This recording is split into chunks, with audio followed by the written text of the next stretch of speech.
Hello, কে বলছেন? আপনি আর চিনবেন না ম্যাডাম। কে আপনি? আমি সেই ড্রাইভার যে আপনি জীবনটাকে সাজিয়ে দিতে অক্লান্ত পরিশ্রম করে ওই মহাসড়কে মৃত্যুর সাথে যুদ্ধ করেছে। ও আচ্ছা, আপনি চিনতে পেরেছেন তাহলে? আমি তো ভাবছি চিনবেনই না। ফোন দিয়েছেন কেন? আমি ফোন রাখলাম। কয়েকটা কথা বলার জন্য ফোন দিয়েছি, একটু দাঁড়ান। আমি অপরিচিত কারোর সাথে কথা বলি না। সত্যি কথা বলতে কলেজার সাথে মিশে থাকা মানুষগুলোই না খুব তাড়াতাড়ি অপরিচিত হয়ে যায়। তো তো আর কিছু না, শুনলাম কাল নাকি আপনার বিয়ে। বিয়ের কথা জানেন, তাহলে এখন বলতেছেন কেন? আসলে আমার কিছু ভাই বন্ধু আমাকে বলেছে তো, তাদের কথাটা বিশ্বাস করতে পারিনি, তাই আপনার কাছ থেকে শোনার জন্য একটিবার ফোন দিয়েছি। ঠিকই শুনছেন, কাল আমার বিয়ে। কি বলবেন তাড়াতাড়ি বলেন। আর কিছুই বলার নেই, শুধু একটাই প্রশ্ন, আমার কি দোষ ছিল? আমার ভালোবাসায় তো কোনো কমতি ছিল না। শুধু পেশায় ড্রাইভার বলে আজ আমায় ছেড়ে কোনো প্রতিষ্ঠিত ছেলের হাত ধরে চলে যাচ্ছ। তোমার কি ওই কথাটা মনে আছে?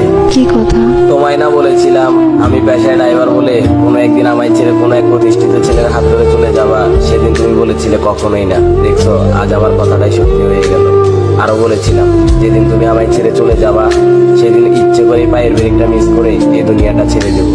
আর না হয় বেঁচে থাকলে জিন্দা লাশের মতো বেঁচে থাকবো। দেখেন, শুধু শুধু পাগলামি করেন না প্লিজ। আজ আমি সত্যিই ব্যর্থ।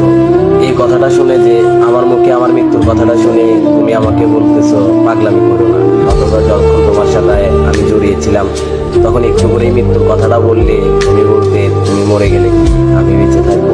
আসলে ড্রাইভার হিসেবে কপালটাই খারাপ। চুপ করেন, এমন করে কেন কথা বলতেছেন? চিন্তা করো না প্রিয়, তুমি চলে যাওয়ার পরপরই নিশ্চুপ হয়ে যাও।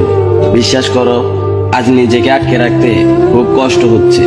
এখন তুমি কোথায় আছো বলো না, প্লিজ বলো কোথায় আছো তুমি। বলবো না, বলে আর লাভ কি? জমের হাত থেকে কি আমায় ফিরাতে পারবে তুমি?